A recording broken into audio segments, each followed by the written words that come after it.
नमस्कार. आपणा सर्वांचे प्रेमपूर्वक मनापासून स्वागत आहे. लाडकी बहीण योजना.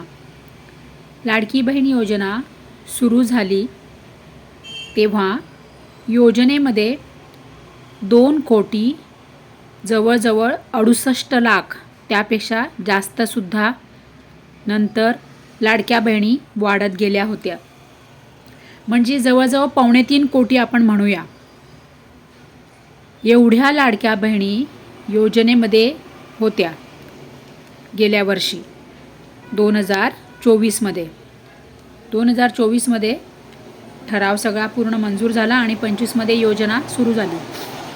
परंतु आता झाले काय तर हळूहळू कमी होत आता लाडकी बहीण योजनेमध्ये खूप कमी राहिलेल्या आहे.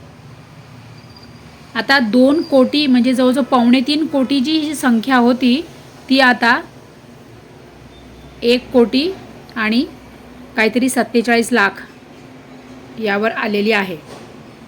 त्यामुळे यामध्ये काय होतं आहे, ज्या अपात्र लाडक्या बहिणी सरकारला योजनेतून बाद करायच्या होत्या त्याबरोबर पात्र लाडक्या बहिणीसुद्धा बाहेर काढल्या गेल्या. आता यामध्ये तांत्रिक अडचणी आहेत का, काही तांत्रिक चूक झालेली आहे का, किंवा चुकून या लाडक्या बहिणी पात्र लाडक्या बहिणी चुकून योजनेतून बाहेर काढल्या गेल्यात का.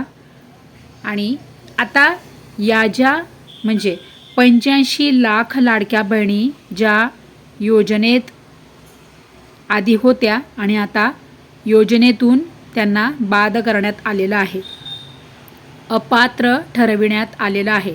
परंतु 85 लाखमधील जवळजवळ 15 ते 20 लाख लाडक्या बहिणी अशा आहेत की त्या खरोखर अपात्र आहेत. परंतु राहिलेल्या आपण आता 60 ते 65 लाख म्हणूया. आता 65 लाख ज्या लाडक्या बहिणी पात्र आहेत, ज्या गरजू आहेत आणि ज्या खरोखर त्यांना योजनेचा लाभ मिळायला हवा अशा त्या बहिणी, त्यांना अत्यंत आवश्यकता आहेत अशा त्या लाडक्या बहिणी आहेत. मग या ज्या 65 लाख लाडक्या बहिणी आहेत त्यांना न्याय तर मिळाला पाहिजे. या ज्या लाडक्या बहिणी आहेत त्यांना हप्ते मिळाले पाहिजे. परंतु झाले काय, त्यांची EKYC ही राहिलेली आहे. आता EKYC राहिलेली आहे, EKYC चुकलेली आहे किंवा कागदपत्रांअभावी EKYC राहिलेली आहे, अशी अनेक कारणे त्या पाठीमागे आहेत की या लाडक्या बहिणींची EKYC राहिलेली आहे. मग आता या लाडक्या बहिणींना न्याय मिळेल का. कारण की मुख्यमंत्री देवेंद्रजी फडणवीस साहेब म्हणाले होते की जूनमध्ये आता ज्या लाडक्या बहिणींची EKYC राहिलेली आहे अशा लाडक्या बहिणींसाठी त्यांना जर EKYC करायची असेल तर आपण पुन्हा EKYC प्रक्रिया जून महिन्यामध्ये सुरू करू असं मुख्यमंत्री साहेब म्हणाले होते. परंतु अजूनही आता जून महिना संपलेला आहे आणि जुलै सुरू झालेला आहे. जुलैची आज 11 तारीख आहे. परंतु अजूनही EKYC प्रक्रिया सुरू झालेली नाही. मग आता आपण ज्या लाडक्या बहिणी आहेत ज्यांची EKYC राहिलेली आहेत अशा लाडक्या बहिणी तुम्ही आता मला सपोर्ट करा. तुम्ही जर सपोर्ट केला तर आपण या मुद्द्यावर आपण व्हिडिओ आणूयात. हा मुद्दा आपण म्हणजे यशस्वी बनवूया की जेणेकरून लवकरात लवकर हा मुद्दा सरकारपर्यंत पोचेल. कारण काय होतं, सरकारजवळ अनेक प्रश्न असतात. कदाचित सरकारला या गोष्टीची विसर पडला असेल किंवा आता पावसाळी अधिवेशनात या विषयात काही चर्चा झालेली आहे का.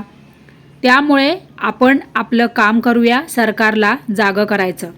त्यामुळे सगळ्यांनी तुम्ही मला सपोर्ट केला तर आपण हा मुद्दा लावून धरू आणि या मुद्दा सरकार आपल्याला यश देईल आणि लवकरच ई-KYC प्रक्रिया सुरू होईल. काय होतं माहिती का? बघा काय आहे अपडेट. तर 85 लाख लाडक्या बहिणी अपात्र ठरल्या आहेत. त्यातील 65 लाखांहून अधिक पात्र आहेत. पात्र बहिणींसाठी ई-KYC प्रक्रिया सुरू करावी.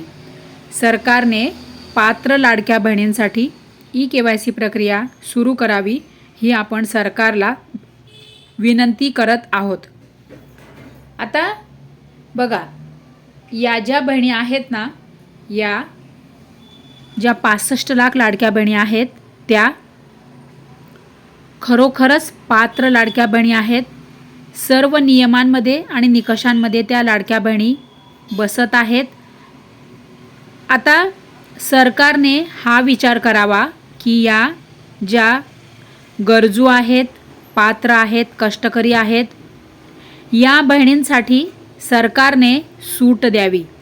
काय की आता कागदपत्र अभावी जर यांची ई-KYC राहिलेली असेल तर आता तुम्ही पुन्हा त्यांना कागदपत्र मागू नका. तुम्ही सहज आणि सोप्या पद्धतीने ई-KYC प्रक्रिया सुरू करा. त्याच्यामध्ये ज्या पात्र लाभार्थी लाडक्या बहिणी आहेत त्या पटकन ई-KYC करतील आणि त्यांना लाभ सुरू होईल. कारण की मला काय म्हणायचं आहे की सरकारने जास्त अटी आणि नियम नको ठेवायला. या 65 लाख लाडक्या बहिणींसाठी सरकारने जास्त अटी आणि नियम ठेवायला नको ई-KYC प्रक्रियेमध्ये. कारण काय माहिती का, 65 लाख लाडक्या बहिणींची जी ई-KYC राहिलेली आहे ती काही त्याच्यामध्ये लाडक्या बहिणी अशा आहेत की त्यांची म्हणजे कागदपत्र अभावी ई-KYC राहिली. काही लाडक्या बहिणींचे म्हणजे आता जसं की एकल महिला आहे, जसं की विधवा आहे, घटस्फोटित आहे. आता ज्या बहिणींचे घटस्फोट झालेला आहे त्यांच्याकडे घटस्फोटाचे कागदपत्र नसतील तर त्या कागदपत्र कशा जोडतील. परंतु अशा महिला या पात्र आहेत, नियमांमध्ये आणि निकषांमध्ये बसत आहेत. मग आता या बहिणींना तर न्याय मिळाला पाहिजे की नाही. म्हणून सरकारला सांगणं आहे की तुम्ही हे जे ई-KYCचे जे नियम आहेत ना ते शिथिल करा. पात्र लाडक्या बहिणींसाठी तुम्ही हे नियम शिथिल करा आणि या सगळ्या लाडक्या बहिणींना न्याय द्या. म्हणजे या लाडक्या बहिणी लवकर ई-KYC करू शकतील आणि त्यांना योजनेचा लाभ मिळेल. तुम्ही राहिलेले हप्ते जरी नाही दिले तरी चालेल, परंतु आता यापुढे येणारे सर्व हप्ते या लाडक्या बहिणींना मिळतील अशी आपण सरकारला विनंती करूया.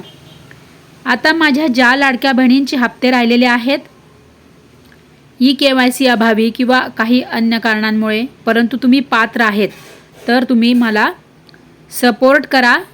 तुम्ही सपोर्ट केला ना तर आपण